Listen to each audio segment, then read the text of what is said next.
कृष्णाय वासुदेवाय हरये परमात्मने प्रणतक्लेशनाशाय गोविंदाय नमो नमः। आज की कक्षा में आप सब लोगों का बहुत बहुत स्वागत है। कल की कक्षा में हमने आचार्य अभिनव गुप्त पाद के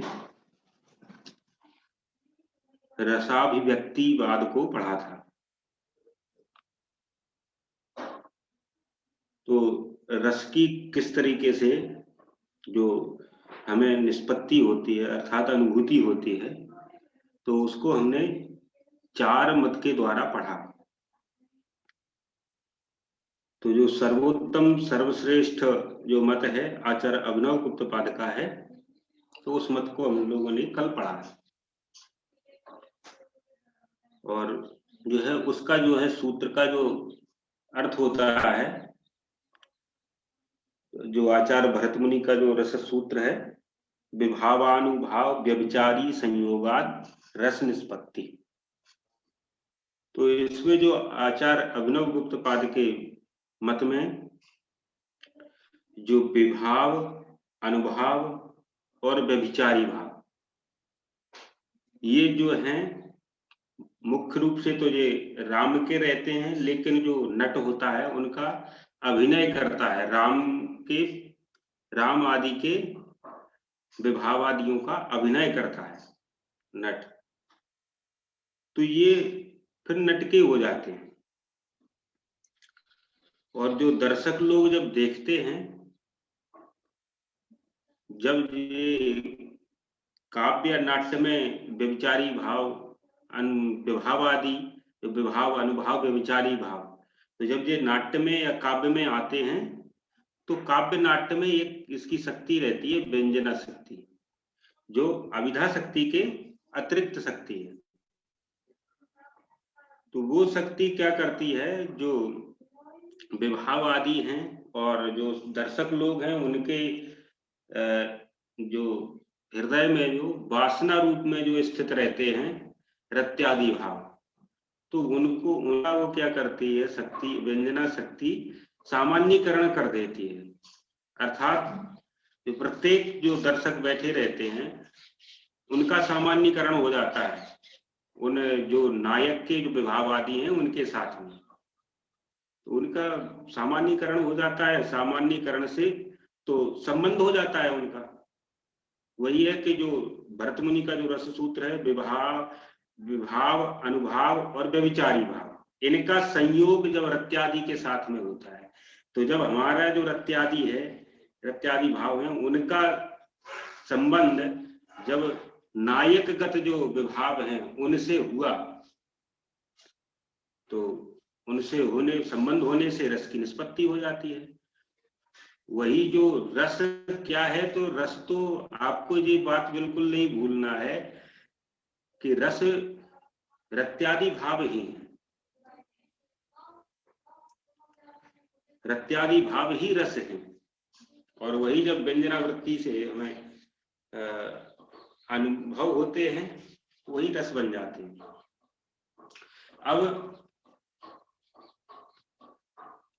अब यहाँ पे जो भरत मुनि का जो सूत्र था, विभाव, अनुभाव और व्यभिचारी भाव, इनके संयोग में जब रत्यादि भाव आता है, रत्यादि भाव से जब संयोग होता है तो वही रस है। तो यहाँ एक प्रश्न उठता है कि क्या एक विभाव, केवल मात्र विभाव से जब रत्यादि का संयोग हो जाए तो वो क्या रस हो जाएगा? तो कहते हैं नहीं, वो तीनों का जब संयोग होगा, अर्थात विभाव, अनुभाव और व्यभिचारी भाव, जब तीनों एक साथ मिलकर के रत्यादि भाव से संबंध बनाएंगे, तीनों जब मिलेंगे तब बनेगा, तब वो रस की निष्पत्ति होगी। केवल विभाव से संयोग हो जाए रत्यादि का तो नहीं होगी। वही कह रहे हैं कि विभाव आदि साहित्य रसाभिव्यक्ति, जब इनका सम्मिलन हो जाता है तीनों का। आचार्य मम्मट कहते हैं व्याघ्रादयो विभावा भयानकस्य इव वीर अद्भुत रौद्राणाम अश्रुपातादयो अनुभाव। ये आचार्य मुम्मट कहते हैं कि व्याघ्रादयो विभावा भयानकस्य एव वीराद्भुत रौद्राणाम। जो व्याघ्र आदि जो विभाव हैं, व्याघ्र आदि विभाव भयानक रस के। जब हम किसी को जब हमारा कभी हमने देखा जंगल में, कभी हमारा व्याघ्र से साक्षात्कार हो गया, हमने व्याघ्र को देख लिया, तो व्याघ्र को देख करके ही हमारे अंदर भय उत्पन्न हो जाता है, अर्थात भयानक रस की उत्पत्ति होने लगती, भयानक रस आ जाता है। तो ये जो व्याघ्र है, तो व्याघ्र का जो दर्शन, तो व्याघ्र का देखना, ये व्याघ्र तो विभाव हो गया। ये किसका विभाव है? भयानक रस का।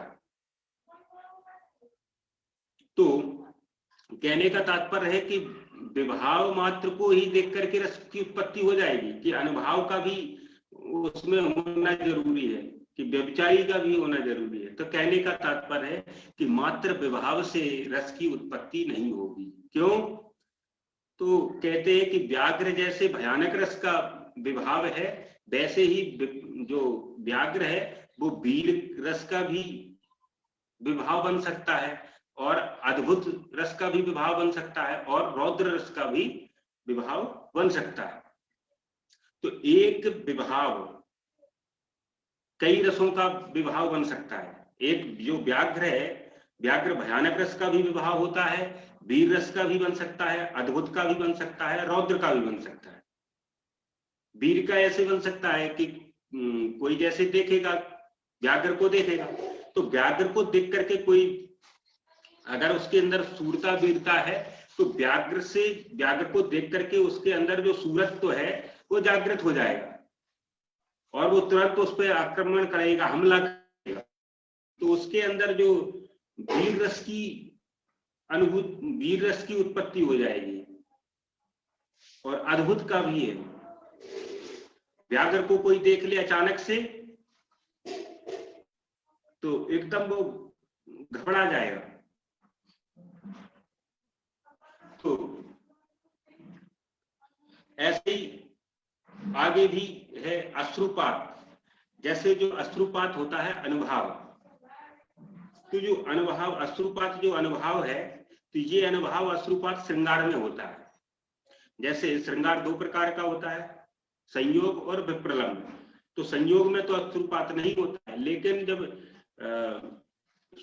वियोग होता है, विप्रलंब रूप श्रृंगार होता है, तो विप्रलंब श्रृंगार में अश्रुपात होता है।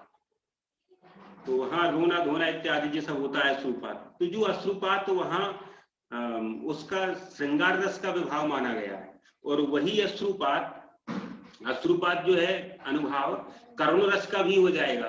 करुण रस का भी अनुभव बन सकता है, भयानक रस का भी बन सकता है। तो एक अनुभव कई रसों का अनुभव बन सकता है, और यही बात जो है व्यभिचारी भावों पे है। जैसे चिंता आदि व्यभिचारी भाव, एक चिंता व्यभिचारी भाव होता है। तो चिंता जो व्यभिचारी भाव है वो श्रृंगार रस का होता है, श्रृंगार रस का भी होता है, और वीर रस का भी बन सकता है, करुण रस का भी बन सकता है, और भयानक रस का भी बन सकता है।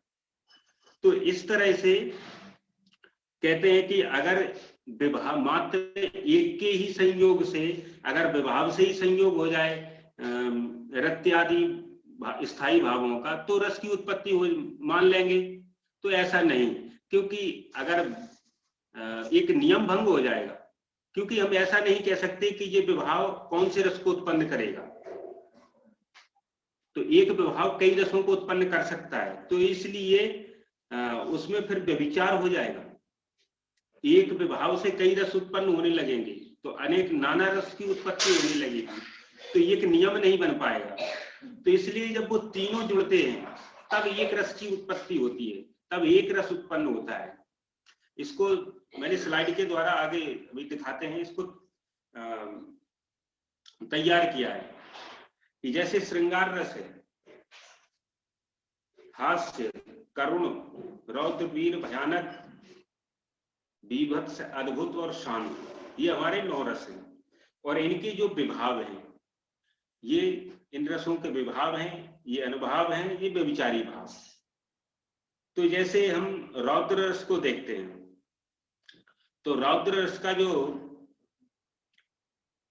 व्याघ्र जो है वो रौद्र रस का विभाव है और वीर रस का भी विभाव है और भयानक रस का भी विभाव है व्याघ्र, क्योंकि व्याघ्र को देख करके भय उत्पन्न हो जाता है और व्याघ्र को देख करके जो वीर पुरुष होगा तो उसके अंदर सूरत तो जागृत हो जाएगा, वो लड़ने लगेगा, उससे मारने की तैयारी करने लगेगा। तो ये जो व्याघ्र है वीर रस का भी है और रौद्र रस का भी है और ऐसी कोई चीज आने लगता है, जैसे व्याघ्र को देख करके फिर उस पर क्रोध आता है कि इसको कुछ मार दो, जो मिल जाए तो उसको मारने का मन करता है। तो यहाँ रौद्र रस का भी व्याघ्र जो है विभाव बन रहा है। अब ऐसे ही अनुभाव को भी देखते हैं, तो अनुभाव ही जो है जो श्रृंगार में अश्रुपात आदि जो अनुभाव है, जब कोई दो प्रेमी रहते हैं और उनमें से जब एक अलग होता है तो उस समय अश्रुपात इत्यादि होता है, तो उस समय जो श्रृंगार रस में जो हम देखते हैं, जब अलग होते हैं तो फिर रोते हैं, अश्रुपात होता है। और करुण में भी यही होता है। करुण रस में क्या होता है, जैसे हमारा कोई तो हमारा संबंधी है जिसे हम बहुत चाहते हैं, वो हमें भी चाहता है और अगर वो मर जाए, वो हम उसको सामने देख लेते हैं उसके मरे हुए शरीर को, तो फिर वहां पे जो है अश्रुपात होने लगता है। तो ये अश्रुपात जो अनुभव है, तो ये जो अनुभव है ये करुण का भी हो रहा है, श्रृंगार का भी हो रहा है और भयानक का भी हो रहा है। और ऐसे जो चिंता जो है व्यभिचारी भाव, ये भी श्रृंगार में भी होता है और करुण में भी होता है और भयानक में भी होता है। हम किसी भयानक दृश्य को देखते हैं तो हमारे चिंता होने लगती है। तो ये सब जो है किसी को करुण रस में भी होता है। जब हम किसी को देख लेते हैं, कोई हमारा प्रिय है, वो मर जाता है, तो उसका शरीर मरा हुआ शरीर पड़ा है, तो अश्रुपात भी होने लगता है और चिंता भी होने लगती है। और ऐसे श्रृंगार में होता है, जो हमारा प्रलंब श्रृंगार होता है, कोई दो प्रेमी हैं और उनमें से दोनों लड़ाई हो जाती है, जैसे आजकल हम सिनेमा देखते ही हैं, तो उनमें सबसे अधिक जो है श्रृंगार ही रस चलता है। तो श्रृंगार में जो दो प्रेमी होते हैं, वो जो उनकी लड़ाई हो जाती है आपस में, तो एक दूसरे से अलग हो जाते हैं, तो फिर को याद करके वो फिर रोते भी हैं और फिर अश्रुपात भी होता है और चिंता भी होती है। तो ये कहने का तात्पर्य हमारा ये है, आचार्य बता रहे हैं कि ऐसा नहीं है कि कोई जैसे एक विभाव हो गया, तो एक विभाव कोई ऐसा नहीं कह सकते कि ये विभाव एक रस को उत्पन्न करेगा, अर्थात एक विभाव कई रसों को उत्पन्न कर सकता है। तो कोई कहे कि एक विभाव हो जाए और एक रत्यादि भाव हो जाए, इनका ही सम्मेलन हो जाए तो रस की निष्पत्ति हो जाएगी, तो कहते हैं नहीं, जब तीनों मिलेंगे तब वो एक रस को उत्पन्न करेंगे। जब तीनों विभाव होगा, फिर उसके साथ में अनुभाव कैसा है और व्यभिचारी भाव, जब ये तीनों मिल जाते हैं तब वो एक विशेष रस को उत्पन्न करते हैं। जब तीनों मिल जाते हैं तब अनेक रस को उत्पन्न करते हैं, एक साथ वो एक ही रस को उत्पन्न करेंगे।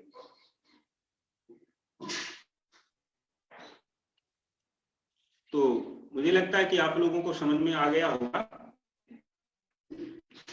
तो अब एक आगे चलते जो आज आचार्य मम्मट ने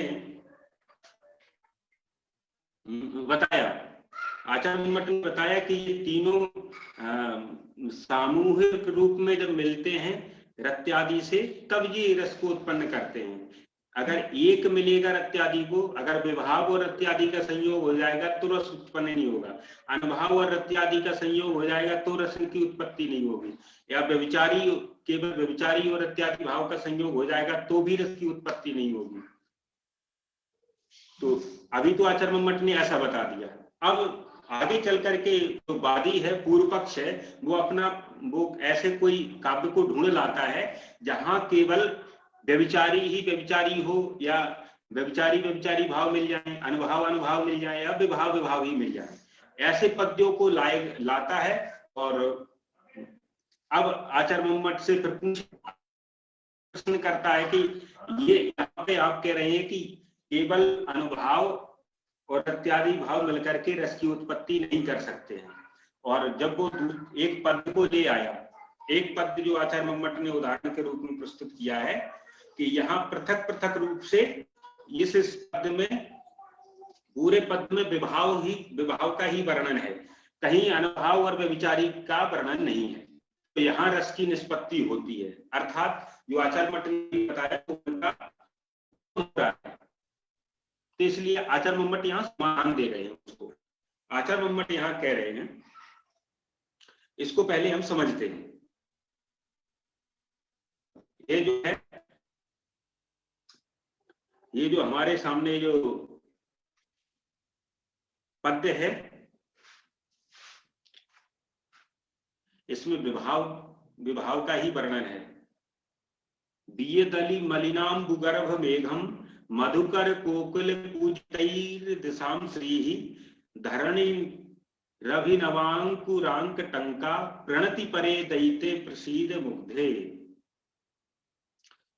अब ये नायक है, वो नायक अपनी नायिका से कह रहा है कि हे मुग्धे प्रसीदो, हे मुग्धे तुम प्रसन्न हो, क्योंकि वेदली मलिनाम्बु गर्भ मेघम, अली मलिनाम्बु गर्भ मेघम, कि वियत कहते हैं आकाश को, कि जो आकाश है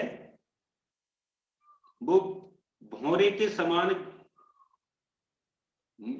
समान जो काला काला जो जल होता है, ऐसे जो बादल हैं उन बादलों से घिर चुका है। जो आकाश है वो भौरे के समान श्यामल जल से भरे हुए बादलों से घिर चुका है।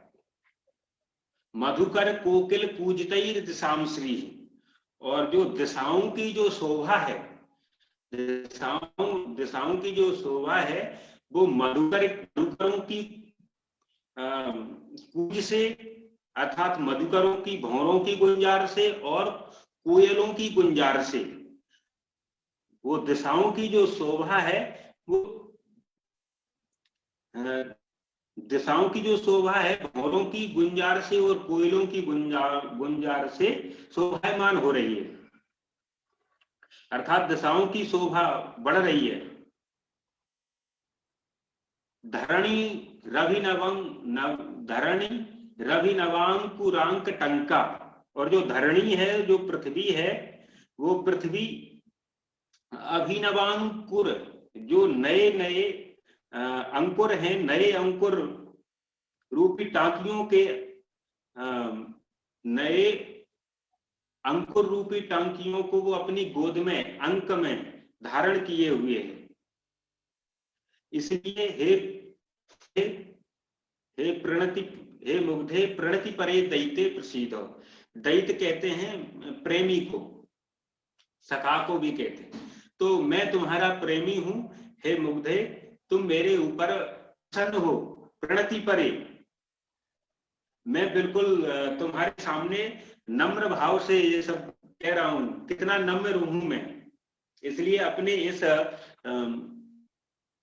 दैत पर प्रसन्न हो, अपने इस सखा पर प्रसन्न हो, क्योंकि जो आकाश है, आकाश भी ऐसा हो गया है, अली मलिनाम्बु गर्भ मेघम,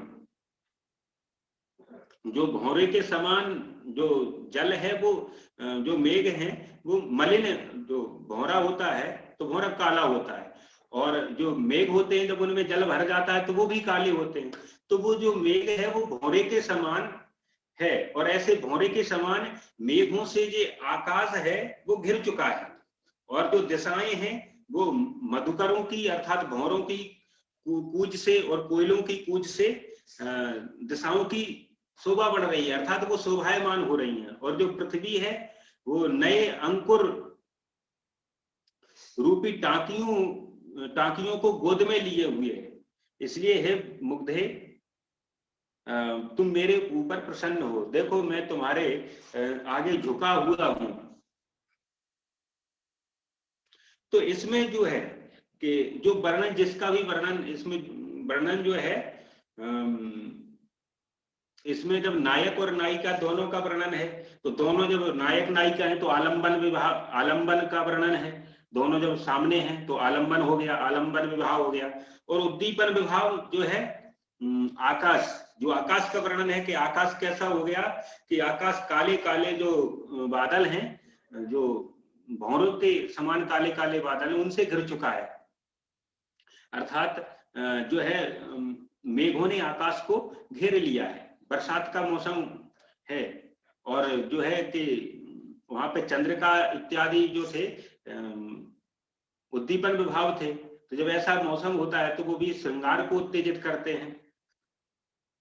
तो यहाँ पर मधुकर कोकिल कूजते दिशाम श्री, और भौरों की कूज से, कोयलों की कूज से दिशाओं की शोभा बढ़ रही है। तो यहाँ जो है जब कोयल कूजती है, भौरा गुंजार करता है, तो ये भी श्रृंगार के ही विभाव हैं। और जो पृथ्वी है, जो धरती है, तो धरती भी नवीन अंकुर रूपी टांकियों को अपनी गोद में लिए हुए है। तो ये जो भी वर्णन है ये सब विभाव और अनुभावों का वर्णन है। विभाव, आलंबन विभाव, उद्दीपन विभावों का वर्णन है। तो यहाँ पे जो वर्णन है केवल विभाव का ही वर्णन है, और रस की निष्पत्ति होती है। यहाँ पे उत्तम काव्य माना गया है। तो अब यहाँ पे विभाव ही विभाव का वर्णन है, अनुभाव का नहीं है, व्यभिचारी भाव का नहीं है। तो यहाँ पे रस की निष्पत्ति कैसे हो जाएगी? अभी आचार्य मम्मट ने बताया, पूर्व में हमने जाना कि केवल विभाव के साथ रत्यादि का संयोग होता है तो रस की निष्पत्ति नहीं होती है। जब तीनों मिलकर के होते हैं तो यहाँ तीनों नहीं है साथ में, अर्थात अनुभाव और व्यभिचारी भाव नहीं है। तो आचार्य मम्मट के वचन का विरोध हो रहा है। तो आचार्य मम्मट कहते हैं कि ऐसी जगह पे आक्षेप कर लेना चाहिए, जहां रस की निष्पत्ति हो रही है तो ऐसी जगह पे केवल विभाव के द्वारा रस की निष्पत्ति हो रही है, तो वहां शीघ्र ही आक्षेप हो जाता है। अर्थात कोई ऐसी जगह अगर है कि जिस पद्य में कहीं का, काव्य में कहीं केवल विभाव का ही वर्णन है, और सहृदयों को वहां अन्य जो अनुभाव हैं उसके अनुभाव हैं, तो उसके अनुभावों का आक्षेप वो अगर सहृदय कर लेते हैं, और जो है व्यभिचारी भावों का भी उनको आक्षेप हो जाता है और रस की निष्पत्ति होने लगती है। तो वहां जो है आक्षेप के द्वारा होती है, ऐसा उनको पता नहीं लगता है सहृदयों को कब आक्षेप हो गया, उनके अंदर आक्षेप हो जाता है, वो सारी प्रोसेस उनके अंदर ही चलती रहती है। इसलिए आचार्य विश्वनाथ ने भी कहा है कि झटित्यन्य समाक्षेपे तदा दोषो न विद्यते। वहां झटित ही, शीघ्र ही समाक्षेप हो जाता है तो वहां दोष नहीं होता है, इसलिए यहाँ कोई किसी प्रकार का दोष नहीं है। वैसे रस की निष्पत्ति तो मिलकर के ही तीनों से होती है, हमें पता नहीं लगता है कि हम विभाव को ही पढ़ रहे हैं, और जैसे हम विभाव को ही पढ़ते हैं, विभाव के साथ में ही हमें पता नहीं लगता, अनुभाव भी आ जाता है उसका, और व्यभिचारी भाव भी आ जाता है।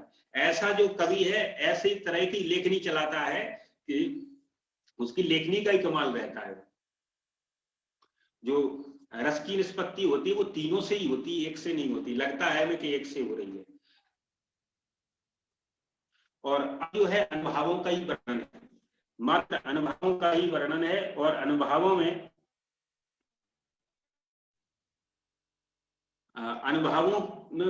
अनुभव का वर्णन है इस श्लोक में। और यहाँ भी रस की निष्पत्ति होती है, यहाँ जो रस की निष्पत्ति होती है तो यहाँ भी वही प्रक्रिया है कि आक्षेप कर लिया जाता है, जो विभाव है उनका भी आक्षेप हो जाएगा, और जो व्यभिचारी भाव है उनका भी आक्षेप हो जाता है। इसको देखते हैं। परिमृदत मृणाली म्लान मंगम प्रवृत्ति कथमपि परिवार प्रार्थना भी क्रियासु कलयति च हिमांशोर निष्कलंकस्य लक्ष्मीं अभिनव तच्छेद कांतः कपोलः।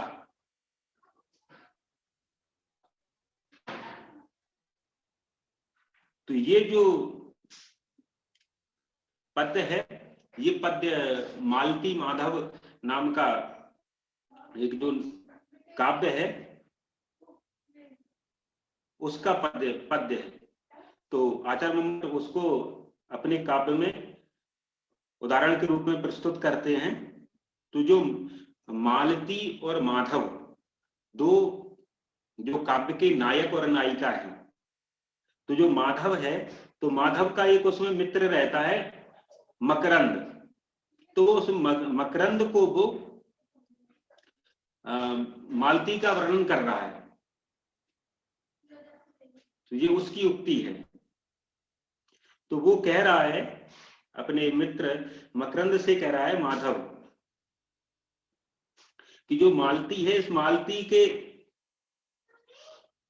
अंग जो है, इसका जो शरीर है परिमृदित मृणाली म्लानम, इसके जो अंग है वो कैसे हैं? परिमृदित मृणाली। जो मृणाली होती है कमल की जो नली नाल बोलते हैं इसको, उसको अगर कोई मसल दे, उसको कोई मसल दे तो फिर वो थोड़ी मलिन हो जाती है। तो वही जो है वो बता रहा है माधव कह रहा है कि जो मालती का जो अंग है वो कैसा मलिन होता जा रहा है। परिमृदित मृणाली म्लान अंगम, जैसे मृणाली को कोई कमल की जो नलनी होती है उसको कोई मसल दे, तो मसलने से उसका जो शरीर, उसका कमल का जो नलनी होती है वो मलिन हो जाती है, वैसे इसके अंग मलिन होते जा रहे हैं मालती के। और जो है कथमपि परिवार प्रार्थना भी क्रियासु प्रवृत्ति, और इसकी जो वैसे तो किसी कार्य में इसकी प्रवृत्ति नहीं होती है, किसी कार्य को ये करती नहीं है। और अगर इसकी जो सखियां इत्यादि हैं, परिवार के लोग हैं, बहुत प्रार्थना करते हैं, तब इसकी जो है आवश्यक कार्यों में प्रवृत्ति होती है। कलयति च हिमांशोर निष्कलंकस्य लक्ष्मी, और ये है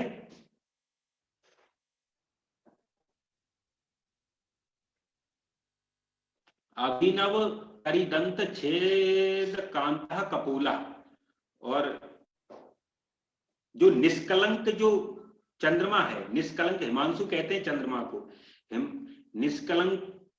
निष्कलंक से हिमांशु हो लक्ष्मी कलयति, और जो निष्कलंक जो चंद्रमा रहता है उस निष्कलंक चंद्रमा की जो कांति है, जो उसकी प्रभा है, उसको धारण कर रही है ये मालती। और अभिनव करिदंत छेद कांता कपोला, और इसका जो कपोल है, इसका जो कपोल है अभिनव करिदंत छेद कांता, जो हाथी होता है, हाथी का जो दांत होता है उसको तुरंत उसका हाथी का दांत काटा हुआ, तुरंत उसके हाथी के दांत को काटो तो एकदम वो सफेद रहता है। तो ऐसा इसका जो कपोल है, मानो कि इसका जो कपोल है ऐसा लग रहा है कि जैसे कि हाथी का जो दांत होता है उसको नया नया हाथी का दांत काटा हुआ है, और जो उसका जो कपोल है निष्कलंक चंद्रमा की शोभा को धारण कर रहा है। तो इसमें जो वही वर्णन किया गया है, इसमें अनुभावों का वर्णन किया गया है मालती के, जो मालती का शरीर हो रहा है बड़ा बड़ा मिलान हो रहा है। तो ये सारी जो शरीर में जो सारी प्रक्रियाएं होती हैं ये सब अनुभाव के अंतर्गत आती हैं। तो ये अनुभाव का इसमें वर्णन किया गया है। अब यहाँ रस की निष्पत्ति होती है। तो यहाँ रस की निष्पत्ति कैसे होती है? तो वही हमें प्रोसेस अपनाना है कि जब अनुभाव का वर्णन है तो सहृदयों के हृदय में झटित ही शीघ्र ही उनका भी आक्षेप हो जाता है, विभावों का भी हो जाएगा, व्यभिचारी भावों का भी हो जाएगा। तो तीनों मिल जाएंगे तो रस की निष्पत्ति हो जाएगी, कोई दोष नहीं है। और ऐसे ही आगे तो क्या है, जो व्यभिचारी भाव का वर्णन है इसमें व्यभिचारी भावों का वर्णन करके आचार्य मम्मट इसको उद्धृत करते हैं। दूरात् दुत्सुकमागते विपलितं संभाषणी स्फारितं संश्लिष्य तरुणं गृहीतवसने किंचान्तभ्रूलतं मानिन्याश्चरणानतिव्यतिकरे बाष्पाम्बुपूर्णे क्षणं चक्षुरात्महो प्रपंच चतुरं जातागसी प्रेयसी। अब यहाँ जो वर्णन है ये अमरू शतक का श्लोक है, तो वहां से लिया गया है आचार्य मम्मट ने इस श्लोक को। इसकी जो है इसका बैकग्राउंड है कि एक नायक और नायिका हैं, दोनों में कुछ बन बिगड़ हो जाती है और नायक जो है वो रूठ करके चला जाता है, और जब वो नायक बाद में फिर आता है और नायिका के पास, जब वो उसके पास आता है तो वो उसका वर्णन किया गया है कि जब वो जैसे उसके पास आया, दूरात उत्सुकम आगते, जैसे ही उसने दूर से ही अपने नायक को आते हुए देखा तो उत्सुक हो गई देख करके, और जैसे ही समीप आया तो समीप आने पर लज्जा से झुक गई, और जैसे उसने संभाषणी स्फारितम, और जैसे ही उसने कुछ बात इत्यादि करी तो खिल उठी, बात करने पर खिल उठी, और जैसे ही उसने आलिंगन इत्यादि किया तो लाल हो गई, और वस्त्र इत्यादि पकड़ने पर तो उसने वस्त्र इत्यादि पकड़ने पर किंचांचित भ्रूलतम गृहीत वसने किंचांचित भ्रूलतम, उसने अपनी भौं को सुकोड़ लिया, और मानिन चरणानति व्यति करे, और जैसे ही वो नायक जो है उसके चरणों में गिरा तो बाष्पाम्बु पूर्ण क्षण, तो वो तुरंत उसके जो नेत्र हैं वो बाष्पाम्बु से अर्थात जो आंसुओं से भर गए।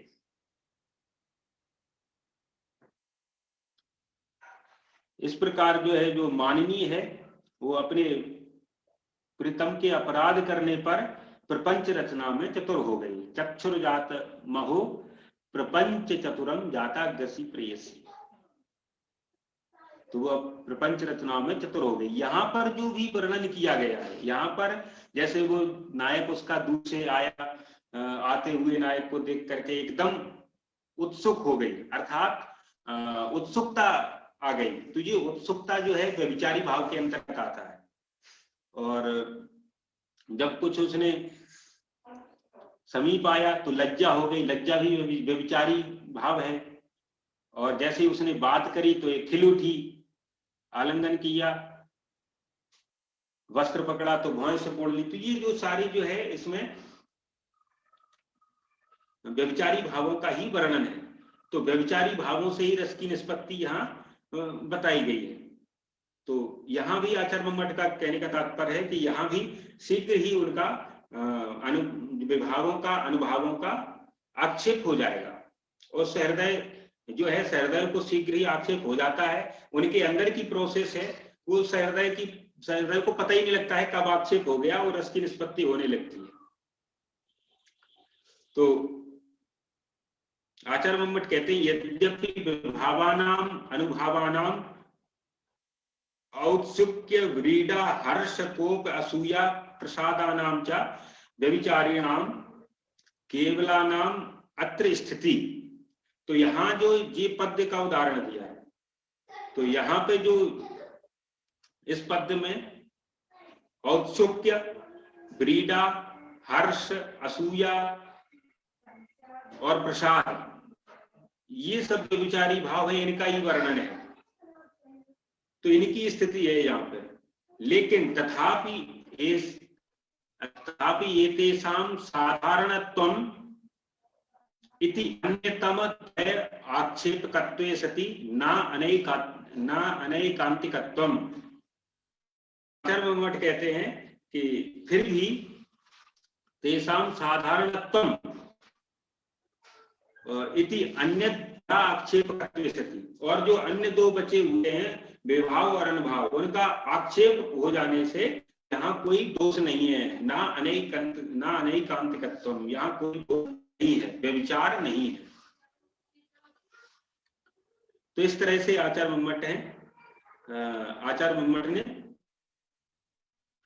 यहाँ पे जो बताया कि अगर तीनों नहीं है, अगर किसी एक से ही रस की निष्पत्ति हो रही है तो उसमें कहीं कोई बाधा नहीं है, क्योंकि अन्य का आक्षेप हो जाता है। ये जो है वो सहृदयों की बात है। हर किसी को रस की अनुभूति नहीं होती है, रस हर कोई नहीं समझ सकता है। जिसकी जो भावना है, जो जागृत है, जो अर्थात सहृदय है, वही रस का आस्वाद ले सकता है। हर कोई रस का आस्वाद नहीं ले सकता है। आप लोगों ने देखा होगा, और जो साहित्य दर्पण में तो वर्णन आता है कि सवासनानां रंगांते रसस्य आस्वादनम भवेत्। जो वासना सहित लोग हैं, अर्थात जिनकी वासना जागृत हुई है, ऐसे लोग हैं, उनको ही रसास्वादन होता है। और जो निर्वासनास्तु रंगांते, जो निर्वास जिनकी वासना जागृत नहीं हुई है, ऐसे लोग तो वो जाते हैं जहां पे रंगमंच में बैठते हैं, वहां पे देखते हैं कि कोई नाटक हो रहा है, तो उनको कुछ समझ में ही नहीं आता है, तो वो कहते हैं कि इसमें कुछ समझ में ही नहीं आ रहा है। तो उनको समझ में क्यों नहीं आता? उनकी वासना जागृत नहीं है, इसलिए उनको रस की निष्पत्ति नहीं होती है। उनको तो ऐसे लगता है काष्ठ कुट्यास्म सन्निभा, उनको तो वहां कुछ दिखाई नहीं देता है जहां ये नाटक चलता है। उनको तो वहां काष्ठ से बना हुआ जो ये सब मंच बनाते हैं, वो सब उनको काष्ठ पत्थर इत्यादि उनको पाषाण दिखाई देते हैं। उनको वहां कोई रस की निष्पत्ति नहीं होती है। इसलिए रस की निष्पत्ति उन्हीं को होती है जिनकी वासना जागृत हो चुकी है। तो सहृदयों को ही रस की उत्पत्ति होती है, अन्यों को नहीं होती है। तो जो सहृदय लोग हैं, उनको कहीं विभाव के ही द्वारा कहीं उनको रस की निष्पत्ति हो रही है, तो अन्य का वो है वहां आक्षेप, ऐसा समझ लेना चाहिए कि केवल विभाव के द्वारा नहीं हो रही है, वहां उनका भी आक्षेप कर लिया जाता है। और अनुभाव के द्वारा निष्पत्ति हो रही है तो वहां दोनों का भी आक्षेप हो जाता है, विभाव का भी हो जाता है, व्यभिचारी भावों का भी हो जाता है। और ऐसे ही व्यभिचारी भावों से ही निष्पत्ति यहाँ जैसे यहाँ हो रही, तीनों उदाहरण दिए, तो सबका आक्षेप हो जाता है। तो मुझे लगता है कि आप लोगों को समझ में आया होगा। और भी अगर कोई आप लोगों की जिज्ञासा हो तो आप अपनी जिज्ञासा रख सकते हैं कि प्रॉब्लम। गुरुजी जी बोलिए। ये थोड़ा ये विभाव, अनुभाव और ये व्यभिचारी, ये कैसे अपन उसको डिस्टिंग्विश करेंगे? मतलब उसको कैसे समझेंगे कि ये विभाव है, ये अनुभाव है और ये व्यभिचारी है? अच्छा, जो विभाव है, मैंने पहले बताया था कि विभाव क्या है। जैसे श्रृंगार रस, विभाव को हम ऐसे ले सकते हैं कि जैसे किसी चीज का हम जैसे दर्शन करते हैं, किसी चीज को देखते हैं, तो वहां जैसे श्रृंगार रस की उत्पत्ति कहाँ हो सकती है? तो जब नायक नायिका नहीं होंगे तो श्रृंगार रस हो जाएगा? नहीं होगा। तो प्रेमी और प्रेमिका नहीं होंगे तब तक श्रृंगार उत्पन्न नहीं हो सकता है, एक से भी नहीं हो सकता है, अर्थात दोनों का होना आवश्यक है। तो उनको, तो विभाव क्या है? कारण को कहते हैं विभाव। तो जहां जिस रस की उत्पत्ति हो रही हो, कारण तो किस कारण से हो रही है, वही विभाव है। जैसे हमें देखना है कि करुण रस की उत्पत्ति हो रही है, करुण का विभाव क्या बन सकता है? करुण रस कहाँ उत्पन्न होता है? जब कोई हमारे साथ में अप्रिय घटना होती है, अर्थात हमारा कोई प्रिय प्रेमी है, वो चला जाता है, वो मर जाता है, उसका जो अश्रुपात इत्यादि होता है हमारा कब होता है? वो जब होता है जब हम उसके शरीर को देख लेते हैं, मरा हुआ शरीर उसका पड़ा है, तो उसको सामने देखते हैं, कब हमारे अंदर जो है अश्रुपात इत्यादि होने लगता है, करुण रस की उत्पत्ति होने लगती। तो वो कारण उसमें क्या है? उसका मर जाना। तो हमें कारण को देखना है, जिस रस की उत्पत्ति हो रही है सबसे पहले हमें उसके कारण पे जाना है कि ये किस कारण से हो रही है। और रस को जो है हम अपने आप पे घटाएंगे ना कि हमें किस किस रस की उत्पत्ति होती है। तो जब हम ऐसी कोई चीज देखें कि तो उसको देखें कि यहाँ कौन से रस की उत्पत्ति हो रही है, करुण है या मतलब श्रृंगार है या कोई भयानक है, वीर रस है। तो कब हमें ऐसे कोई हमारे अंदर जो वीरता है कब जागृत होती है कि इसको मारो किसी को। कभी होता है ना कोई जैसे कोई गलत कार्य कर रहा है तो जब हम उसको देखते हैं, या मतलब हिंसक कोई हमें पता लगता है कि हम सर्प इत्यादि किसी को देख लें तो उसको मारने के लिए जाते हैं। तो कारण क्या है वहां पे? जब हमारे अंदर जो वीरता जागृत होती है उसका कारण क्या है, उसको देखना। तो वही चीज विभाव के अंतर्गत आ जाती है। और अनुभाव जो होता है हमारे शरीर में जो क्रियाएं होने लगती हैं, उसको उस कारण के द्वारा फिर हमारे शरीर में क्रियाएं, जैसे किसी व्याघ्र को देखा, व्याघ्र को देख करके हमारे अंदर वीरता जागृत हो गई, उसको मारने के लिए जो हमने क्रियाएं करी, कुछ उठाया उसको मारने के लिए, तो जो हमने क्रियाएं करी वो सब अनुभाव हो जाएंगे जी। और व्यभिचारी भाव जो भी उसको मारने के लिए जो हमारे अंदर कोई ऐसे क्षणिक कोई ऐसा भाव आता है, कभी कभी तो चिंता होने लगती है, इसको कैसे मारें, इसको तो मतलब कुछ चिंता होती है, तो वो चिंता भी उसमें व्यभिचारी आ जाएगी। तो एक रस में व्यभिचारी तो बहुत हो सकते हैं। जो 33 व्यभिचारी हैं, अभी व्यभिचारी वर्णन आएगा। अभी जो आप लोग जो 9 रसों को जब पढ़ेंगे ना तो ये सब क्लियर हो जाएगा। अच्छा ठीक। हाँ, तो सबसे पहले हमें विभागों को समझने के कारण को समझना है जी, क्योंकि विभाग ही तो कारण है ना रस। जी जी आया समझ में? जी जी आ गया सर। अच्छा अच्छा, और कोई है?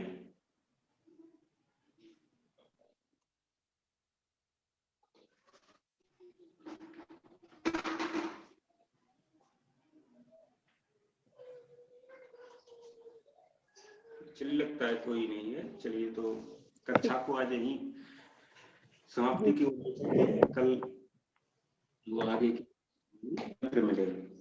जी गुरु जी।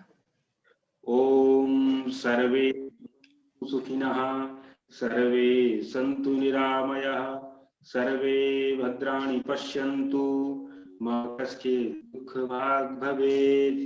ओम शांति शांति शांति। सर्वेभ्यो धन्यवाद। नमो नमः।